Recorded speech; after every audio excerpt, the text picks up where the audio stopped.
बिस्मिल्लाहिर्रहमानिर्रहीम। अस्सलाम वालेकुम। उम्मीद करती हूँ मेरी यूट्यूब फैमिली अल्लाह के ज़मान में होगी। अल्लाह आप सब पर अपना करम फरमाए। आज आपको मैं बनाना सिखाऊंगी बहुत ही आसान और बहुत ही मज़ेदार रशियन सैलेड भी आप इसको बोल सकते हैं, और उसके बाद आप इसको राजमा चाट भी बोल सकते हैं। बहुत ही ईजी, सिंपल एंड बहुत ही टेस्टी बनती है ये। तो बढ़ते हैं हम अपनी रेसिपी की तरफ।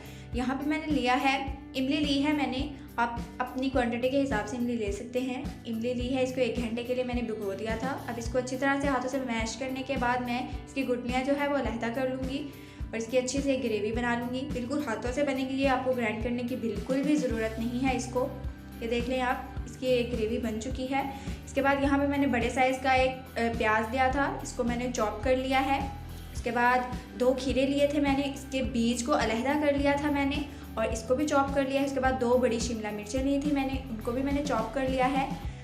अब इमली की चटनी बनाने के लिए यहाँ पे मैंने पैन में 1 चम्मच ऑयल लिया है और इसमें मैं डाल दूँगी चॉप्ड लहसुन। ये 1 स्लाइस लिया है मैंने, पूरा लहसुन नहीं डालना आपने, सिर्फ 1 स्लाइस को चॉप करके डालना है। बड़े साइज़ का स्लाइस था इसलिए थोड़ा सा क्वांटिटी में ज़्यादा लग रहा है। और अब इसको मैं लाइट ब्राउन कर लूँगी। ये बिल्कुल रेस्टोरेंट स्टाइल जो आपको शादी ब्याह में खाने को रशियन सैलेड मिलता है, ये बिल्कुल उसी का टेस्ट है। और अब इसमें मैं डाल दूँगी इमली की चटनी। सॉरी, वो थोड़ा सा पार्ट जो था वो हमसे स्किप हो गया है चटनी डालते हुए। इसमें सिर्फ मैंने इसमें वो जो इमली का गोदा निकाला हुआ था मैंने वो डाला है।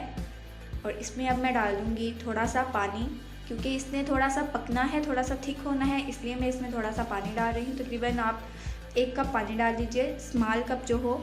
उसके बाद 1 चम्मच मैं नमक डालूँगी इसमें, 1 चम्मच सुरख मिर्च का पाउडर डालूँगी।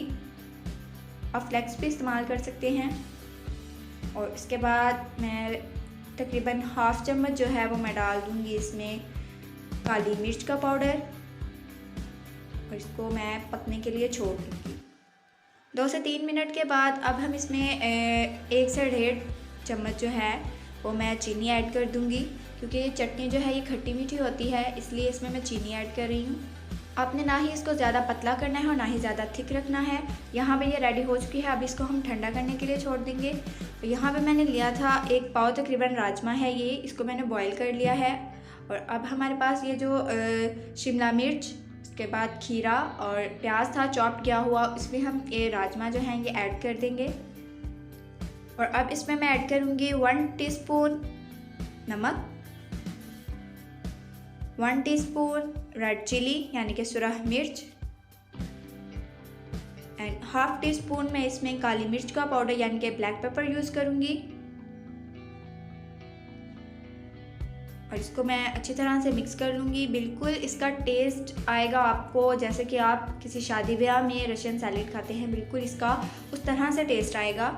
और यहाँ पे आप इसकी लुक देख सकते हैं। इसमें अभी मैंने चटनी ऐड नहीं की। यहाँ पे चटनी हमारी बिल्कुल ठंडी हो चुकी है और अब इसको हम इसमें ऐड कर देते हैं।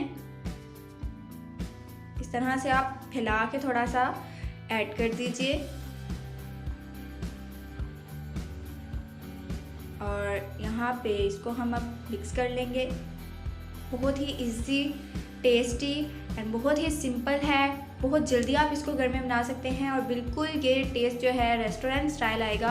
आप इस देख लीजिए, बहुत ही यमी लग रही है ये और ये खाने में भी बहुत ही मज़ेदार थी। और अब हम इसको करते हैं सर्व और हम इसको थोड़ा सा बर्तन में निकाल लेते हैं। देख लीजिए आप इसकी लुक, और ये खाने में भी बहुत ही मज़ेदार है। आप इसको ज़रूर ट्राई कीजिएगा, इंशाल्लाह बहुत ही अच्छा रशियन सैलेड बनेगा आपका, बहुत ही अच्छी राजमा चाट बनेगी आपकी। उम्मीद करती हूँ मेरी पहली रेसिपी की तरह भी ये रेसिपी भी आपको बहुत अच्छी लगी होगी। अगर अच्छी लगी तो इसको लाइक कर दे और कमेंट में ज़रूर बताइएगा कि किस तरह की लगी। मिलते हैं हम अपनी नेक्स्ट रेसिपी में, तब तक के लिए अल्लाह निगहबान, खुदा हाफिज़।